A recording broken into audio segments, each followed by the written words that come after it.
Ladies and gentleman, अपनी screen पर ये ट्वीट आप देखिए। ये ट्वीट 2023 का है, दिसंबर 2023।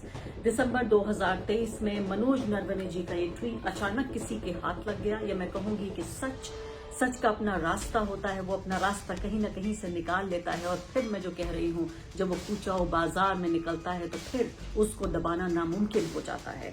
उसके नीचे स्क्रीनशॉट्स लगे हुए हैं पेंगुइन इंडिया के, जो कह रहा है कि हमने अब कोई किताब अभी तक नहीं छापी, ये सब कुछ गलत है, इस पर FIR हो चुकी है। कोई ऐसा जिन नहीं था जो बोतल से निकाल लिया था राहुल गांधी ने। ये सीधे तरीके से एक छपी हुई किताब थी। गली गली मोहल्ले मोहल्ले हिंदुओं को जाकर तलवारें बांट सकते हैं कि मुसलमानों पर इसका इस्तेमाल करें। लोगों को बर्थडे पार्टी से उठा सकते हैं, जो चाहे कर सकते हैं, लेकिन एक सेना अध्यक्ष अपनी किताब नहीं छपा सकता। वायर ने एक ये कार्टून छापा था कि नरेंद्र मोदी को किस तरह से जो महिला MPs हैं उनके काटने से डर लग रहा है। 50 सेकंड का ये वीडियो पहले इंस्टाग्राम से उसको डिलीट कर दिया गया और उसके बाद इंस्टाग्राम का पूरा हैंडल देखिए, क्योंकि सरकार ये नहीं चाहती कि आप इस कार्टून को देखें। तुमने जिस खून को मक्तल में दबाना चाहा वो आज कूचाए बाजार में आ निकला है। लेडीज एंड जेंटलमैन, जिस सच को लगातार छिपाने की कोशिश कर रही थी नरेंद्र मोदी सरकार, जी हां, पूर्व सेना अध्यक्ष MM नरवणे जी की वो किताब, जिसको लेकर राहुल गांधी इस तरह लहराते हुए पार्लियामेंट में पहुंच गए थे। पहले उनको रोका गया था उस किताब के अंश पढ़ने से जो कैरवान मैगजीन ने छापा था। उसके बाद इस कार्यक्रम में मैंने आपको बाकायदा सिलसिलेवार तरीके से बताया था कि उस किताब के जो अंश छपे हैं उसके बारे में हम क्या जानते हैं। जब चीन के टैंक खड़े हुए थे, हमारे मुकाबिल थे, हमारे सामने थे, जब हमारी पॉलिटिकल लीडरशिप ने, जो हमारी मिलिट्री लीडरशिप है, जो हमारी सेनाध्यक्ष है, उनके तमाम जो लोग थे उनके आसपास, उन सबको सिर्फ ये कह दिया था कि जो ठीक समझो वो करो, जो उचित समझो वो करो। और किस तरह से उन्होंने बड़े ही दर्दनाक तरीके से एक एक घंटे की कहानी बताई थी कि किस तरीके से जो चीनी सेना थी, उसके टैंक उसके सामने आ रहे थे, भारत के सामने आ रहे थे। और उसके बाद में आपको वो सिलसिलेवार तरीके से पूरी कहानी मैंने आपको सुनाई थी। अब ये ट्वीट देखिए आप, लेडीज एंड जेंटलमैन, अपनी स्क्रीन पर ये ट्वीट आप देखिए। ये ट्वीट 2023 का है, दिसंबर 2023। दिसंबर 2023 में मनोज नरवणे जी का ये ट्वीट अचानक किसी के हाथ लग गया। या मैं कहूंगी कि सच का अपना रास्ता होता है, वो अपना रास्ता कहीं ना कहीं से निकाल लेता है। और फिर मैं जो कह रही हूं, जब वो कूचाओ बाजार में निकलता है तो फिर उसको दबाना नामुमकिन हो जाता है। MM नरवणे जी ये ट्वीट कर रहे हैं, hello friends, my book is available online. My book is available now, just follow the link, happy reading, जय हिंद। दोबारा पढ़ देती हूँ, hello friends, my book is available now, just follow the link, happy reading. उसके नीचे screenshots लगे हुए हैं पेंगुइन इंडिया के, जो कह रहा है कि हमने अब कोई किताब अभी तक नहीं छापी, ये सब कुछ गलत है, इस पर FIR हो चुकी है। ये भी मैं आपको बताऊंगी कि ऑनलाइन जो सर्कुलेशन हो रहा है PDF फॉर्म में इस किताब का, पेंगुइन इंडिया कह रहा है। उसका ट्वीट देखिए आप, 15 दिसंबर 2023। As we gear up for Vijay Diwas, let's take a moment to celebrate the heroes of our country, starting with tag किया गया है MM नरवणे जी को, the 28th Chief of Army Staff who fought for India for decades. विजय दिवस का इस्तेमाल करके ये किताब, ये पब्लिशर अपनी किताब बेच रहा है, MM नरवणे जी की सैन्य अध्यक्ष की किताब बेच रहा है। लिखा हुआ है सामने साफ साफ, pre order now, 4 stars of destiny। तो ये तमाम तरीके से मैं कहूंगी कि सब कुछ जो साजिशें थी जो नाकाम हो गई, जो बताया जा रहा था राहुल गांधी अचानक ये किताब कहां से ले आए, मैं आपको एक ही पल में बताऊंगी कि जो किताब छपी नहीं, रिलीज नहीं हुई, जिसको मिनिस्ट्री ऑफ डिफेंस ने अपना अप्रूवल नहीं दिया, वो किताब राहुल गांधी के हाथ कैसे लगी। ये अब राज नहीं है, ये राज अब फाश हो चुका है। मैं आपको एक ही पल में बताती हूँ। पेंगुइन इंडिया नीचे लिखता है अपने सब ट्वीट में, you know a book is good if it seriously messing with your sleep schedule. यानी कि अब अगर आपको सोने नहीं दे रही है कोई किताब, जिसे अंग्रेजी में कहते हैं अनपुट डाउनेबल, जिसको आप नीचे नहीं रख पा रहे हैं, अगर कोई किताब ऐसी है तो वाकई समझ में आता है कि ये बेहतरीन किताब है। अब देखिए, इस वक्त इस ट्वीट को, जो पुराना ट्वीट है उनका 2023 का दिसंबर के महीने, अब फरवरी 2026 हो चुका है, ये किताब लगातार लटकी हुई है। जो मिनिस्ट्री ऑफ डिफेंस, रक्षा मंत्रालय, उसके लिए अप्रूवल नहीं दे रहा है। 5000 से ज्यादा ट्वीट हो चुके हैं, 17,000 लोग इसको लाइक कर चुके हैं। और ये जंगल में आग की तरह ये पूरा सच फैल रहा है। हर कोई बेकरार है इस किताब को पढ़ने के लिए। और आप देखिए, आप यकीन नहीं करेंगे कि वो तथाकथित गोदी मीडिया, जिनको दिन रात हम कहते हैं सच छिपाने की कोशिश करता है, लेकिन सच जब इतना बड़ा हो जाए कि पूरे कमरे में हाथी की तरह खड़ा हो, तो आप हाथी को कैसे नजरअंदाज करेंगे? अगर कमरे में चींटी हो तो आप नजरअंदाज कर सकते हैं, कुचल सकते हैं, मसल सकते हैं, लेकिन आपके कमरे में अगर हाथी खड़ा हो तो उसको नजरअंदाज करना तो नामुमकिन है। और इसीलिए मैं कहती हूं, अब देखिए इंडिया टुडे ने छापा है कि हम ये तमाम सवाल हम पूछ रहे थे और एफआईआर हुई जब ये सर्कुलेशन हो रहा था इस अनअप्रूव्ड अनपब्लिश्ड बुक। और ये भी बताया इंडिया टुडे की ही इस रिपोर्ट ने कि 35 किताबें पिछले 5 साल में रक्षा मंत्रालय अप्रूव कर चुका है। जो पुराने हमारे सैनिक हैं उनके जरिए ये किताबें लिखी गई, छापी गई, रिलीज हुई और पढ़ी गई। वो सब किताबें जो सूट करती थी मोदी प्रशासन को, वो सब अप्रूव कर दी गई। अब ये पता चला है कि ये स्टेटमेंट जब जारी किया था, पेंगुइन इंडिया ने साफ साफ कहा था, ये स्टेटमेंट की भी आप देखिए सामने, the book has not gone into publication. ये बुक छापी नहीं गई है, ये पेंगुइन कह रहा है। No copies of the book in print और digital form have been published, distributed, sold और otherwise made available to the public by Penguin Random House India.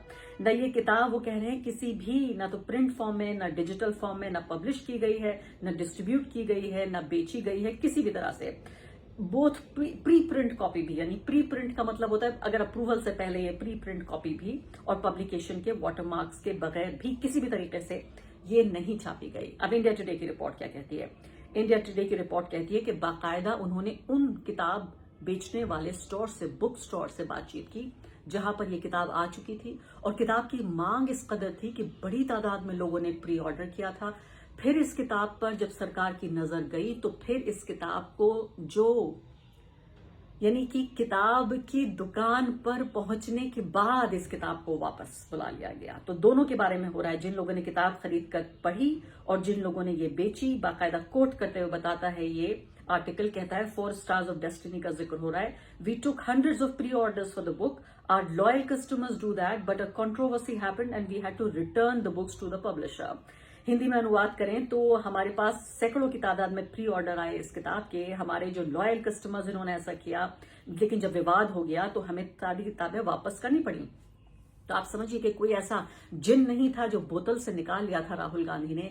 ये सीधे तरीके से एक छपी हुई किताब थी, बुक स्टोर्स तक पहुंच गई थी, और जब किसी ने पढ़ी सरकार में, तो आप इनएफिशिएंसी देखिए इन लोगों की कि ये जब सेंसर भी करना चाहते हैं चीजों को तो इतनी बुरी तरीके से सेंसर करते हैं कि सेंसर भी नहीं हो पाती है। तो अब आप ये देखिए कि पूरे तरीके से ये किताब छपी, किताब घरों में गई, वहां लोगों ने खरीदा और इस किताब को वापस बुला लिया गया जब ये पता चला कि ये इसको नहीं बाहर आ जाना चाहिए था। आप जानते हैं, आपको छोटा सा रिकैप जल्दी दे देती हूँ और उसके बाद कमेंट सेक्शन में आपको ये रिपोर्ट भी मैं उसका लिंक दूंगी जिसमें सिलसिलेवार तरीके से मैंने आपको बताया है, एक एक घटनाक्रम की मैंने आपको जानकारी दी है कि इस किताब के जो अंश छापे गए हैं कैरवान मैगजीन में, उसमें किस खतरनाक तरीके से बताया कि ऐसे वक्त में जबकि हमारी सेनाओं को सबसे ज्यादा, हमारे सेनाध्यक्ष को और तमाम जो हमारी मिलिट्री लीडरशिप थी उसको सबसे ज्यादा जरूरत थी राजनीतिक आदेश की और संदेश की, वो ऑर्डर्स का इंतजार करते रहे, लेकिन ऑर्डर नहीं मिला। सिर्फ ये कहा गया जो उचित समझो वो करो, जो उचित समझो वो करो।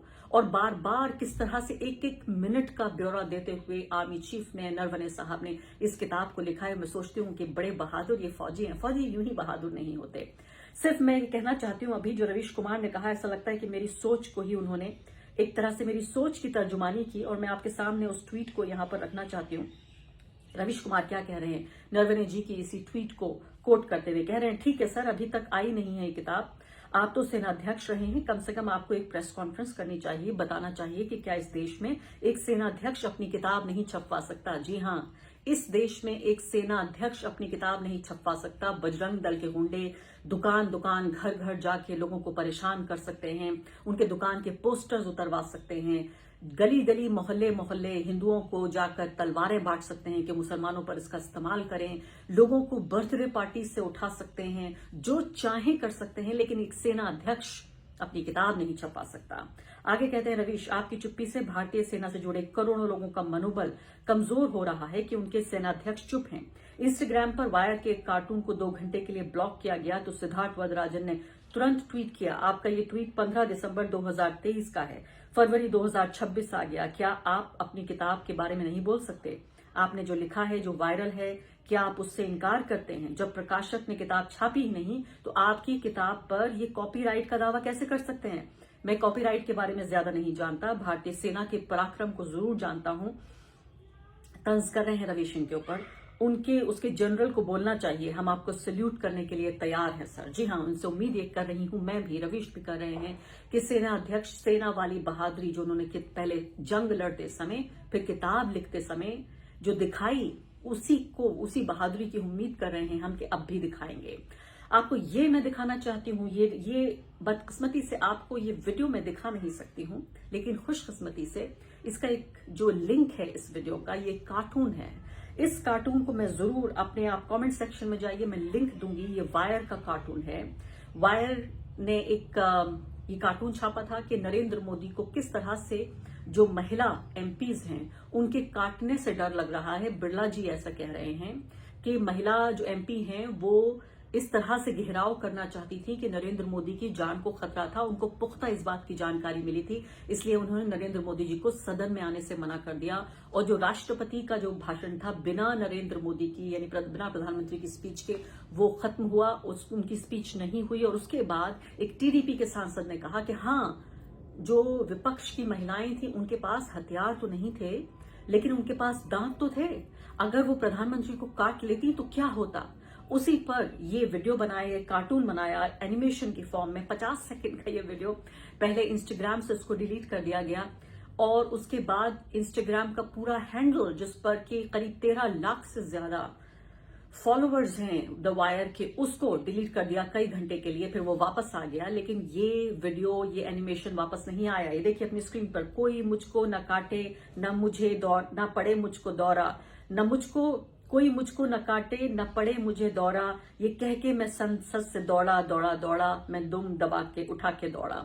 ये देखिएगा पूरा, कमेंट सेक्शन में जरूर देखिएगा इसको, इस वीडियो को। जो सरकार चाहती है कि आप इसको ना देखें। और उसके बाद सिर्फ इतना ही काफी नहीं था कि कोई गलती में की गई ऐसी कोई बात थी, उसके बाद इसको आप देखिए ट्विटर पे भी जो वीडियो था उसको भी डिलीट कर दिया गया। आप मेरा ट्वीट यहां पर देख रहे हैं, मैंने सिद्धार्थ वज्रराजन का ट्वीट को कोट ट्वीट करते हुए कहा कि आप इसको शेयर कीजिए, देखिए, क्योंकि सरकार ये नहीं चाहती कि आप इस कार्टून को देखें। और इसको भी निकाल दिया गया, इसको भी डिलीट कर दिया गया। और दोनों जगह, ट्विटर ने भी, इंस्टाग्राम ने, दोनों ने ये कहा है कि हमें, सरकार ने ये कहा है कि इसको डिलीट कर दीजिए और इस लीगल डिमांड को ऑनर करते हुए हम इसको डिलीट कर रहे हैं।